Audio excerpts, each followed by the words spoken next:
Laban! Dito! Laban ko, laban! Tanong ko sa mga kapulisan, pwede ba kung pumunta doon? Pwede! At doon? Pwede! Samahan namin! O, tayo!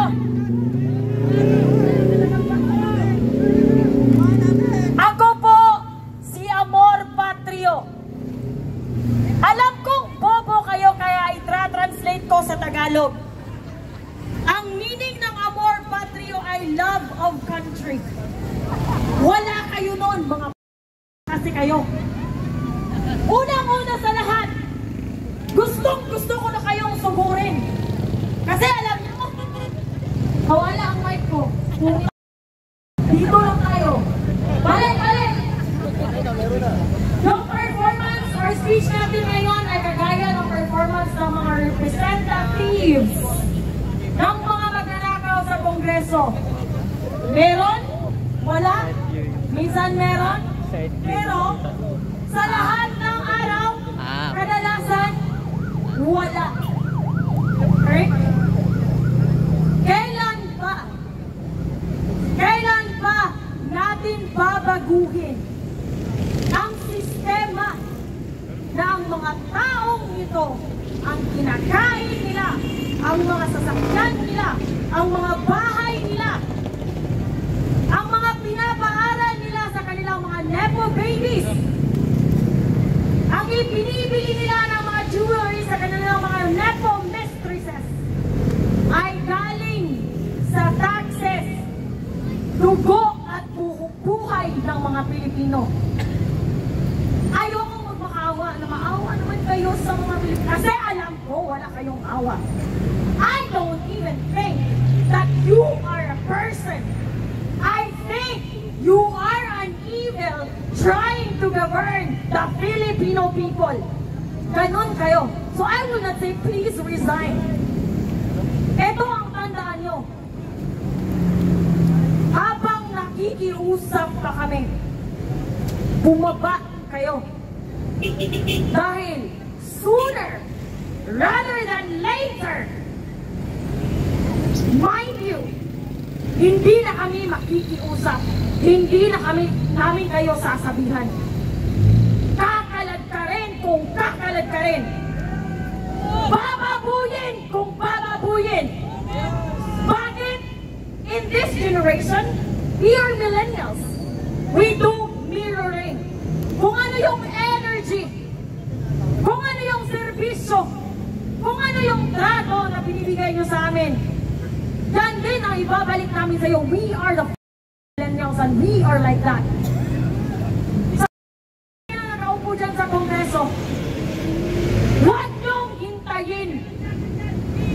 nyong hintayin na ang galit ng taong bayan ay aabot sa sukdulan. Because I'm telling you, I am an ordinary private citizen. But with the amount of rage and anger na pipil ko ngayon, I cannot promise I will be a decent person when the time comes. That I can promise you. I cannot promise na kapag aabot sa sukdulan ang kakapalan ng mukha nyo, ang kakapalan ng mga pagmumukha nyo, ang pagkawalang kaganansya. My God! You are not a fucking to be a nonchalant person. Mga matatanda na kayo dyan! Except, of course, for Kiko Barzaga. Shout out to Kiko Barzaga. I do not care if you are a kakampi, whatever faction, whatever political intention do you have, just a big shout out to you. Pero itong mga kupa. Gusto kong pangalanan kayo? Isa-isa? Franz Castro. Girl, bakit ka nandyan? Eh, pumunta ka ng Sikihor, wala na ako doon. Nakikipagkamay ka daw sa Sikihor. Sana nandun ako nung pumunta ka doon. Ngayon, I'm here. Let's go and eyeball Franz Castro. Franz Castro. Tapos sasabihin mo naman, hindi disente ang babae niyan. Napakatabi ng bibig. You know, napaka-immoral, napaka-indecent na babae. Yes, I'm just giving you the that you are giving to the Filipino people. You do not deserve an ounce of respect. Zero respect. Kasi Girl, mukha mo palang hindi naka-respeto. Wala kang moralidad. Hindi ko nga narinig. Ano bang ginawa mo sa Kongreso? Bobo ka na nga. Underperforming ka na nga. Hindi ka pa maganda, girl. You're not pretty. You're bobo. And you're underperforming. You do not deserve a seat in the Congress. Sasabihin niyo naman, red tagging. So I'm not gonna go into that topic. Alright? Kasi ang hilig. Akala mo, gusto ko ipatawag sa God ko. I wanna be there. I wanna face your fucking I wanna face you. Para sabihin ko sa pagmumukha nyo na hindi kami natutuwa sa I understand our feelings, our perception, our opinion does not matter to you. And I know, kasi wala naman kayong ibang gusto, pangarap, at gawain sa araw-araw. Kundi ang magnakaw. We are minimum wage earners. Pero feel ko, I'm so fucking rich. Kasi, sponsored ko yung mga lifestyle nyo. Sponsored ko yung mga sasakyan nyo. I'm so proud of myself. I'm a independent woman because I am sponsoring Franz Castro. I am sponsoring Benny Abante. I am sponsoring Martin Romualdez. I'm sponsoring these politicians, but I'm also sponsoring their nepo wives, their nepo babies, and their nepo mistresses. Sana maging South Korea tayo. Just a little bit. Konti lang. Sana maging South Koreans ang mga Pilipino. Kung saan hindi tinotolerate ng mga K-netizens ang mga leader, ang mga public personality na may mga scandal. You know? Pupunta ka sa bundok, magkikidnap ka ng mga bata, tapos uupo ka sa House of Congress as if you're the most moral person in the Philippines.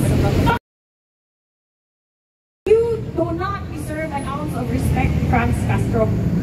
Benny Abante, let me tell you a story. I went viral on TikTok. I was tagging you. I was hoping you would notice. But who am I? I am a nobody. I am a fucking nobody. But here I am now, all the way from Cebu. I just got here today. Because I want to say it to you. Alam ko, nakikinig ka. Umalis ka sa simbahan dahil ikaw ay isang demonyo. Filipinos, I'm asking you, please, let's have a standard. Let's have the qualifications.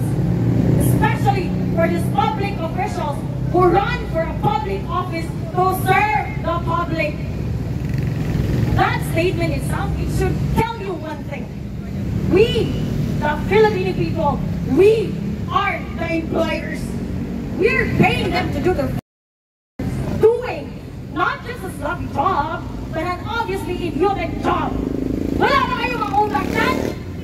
Bakit kayo nasa Kongreso kung saan ang trabaho nyo is to create, amend, modify, and enforce law? Kung kayo mismo linalabag, inaabuso nyo ang batas. The audacity! The audacity! Mga lumabas kayo! Harapin nyo kami! Harapin nyo kami! Huwag nyong hintayin. Dahil sinasabi ko sa inyo, I am coming from a private life.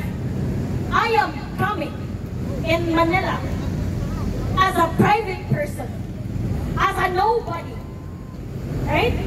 Nobody knows me. Nobody knows what I'm doing. Nobody knows where I came from, but here I am. And do you know what exactly fuels the motivation for me to be here? Because I think, and I 100% believe, that it's time for me, and for these people, and for those people, and for all these ordinary Filipino citizens to hold you accountable. Ito ang sasabihin ko sa'yo, hindi ako uuwi nang walang bumababa. Tandaan niyo yan. Walang uuwi kung walang bababa. Walang uuwi kung walang bababa.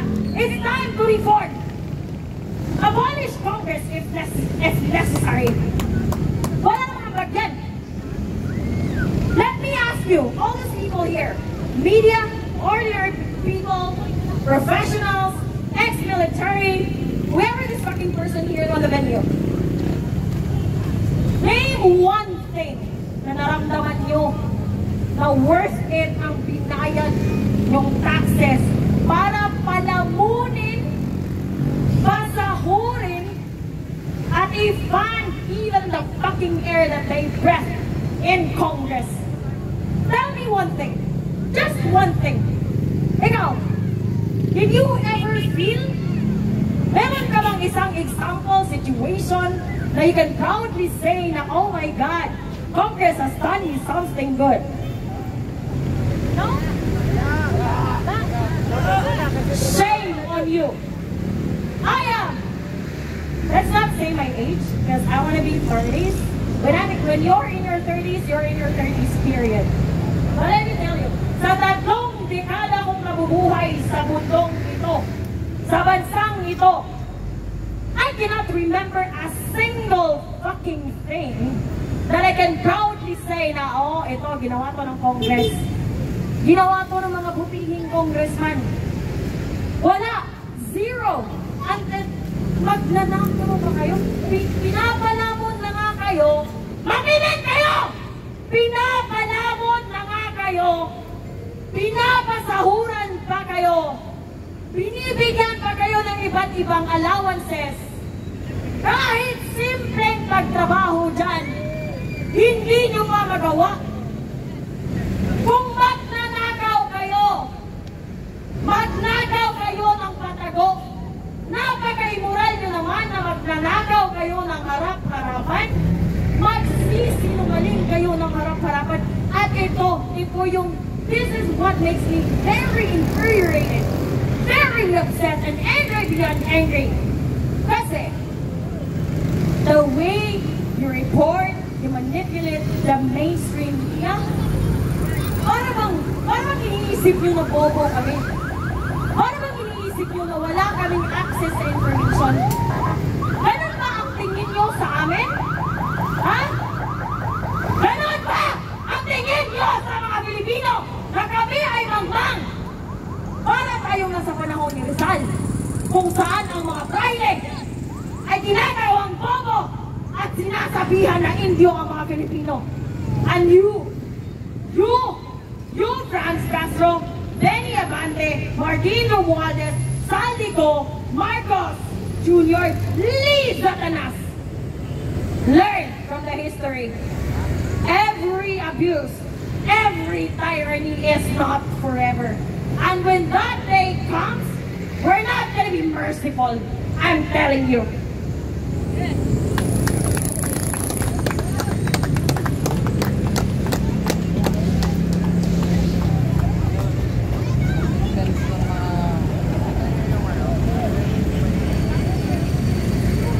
That's okay yung spy cam mo ah. Siyempre, I think. kung ako sa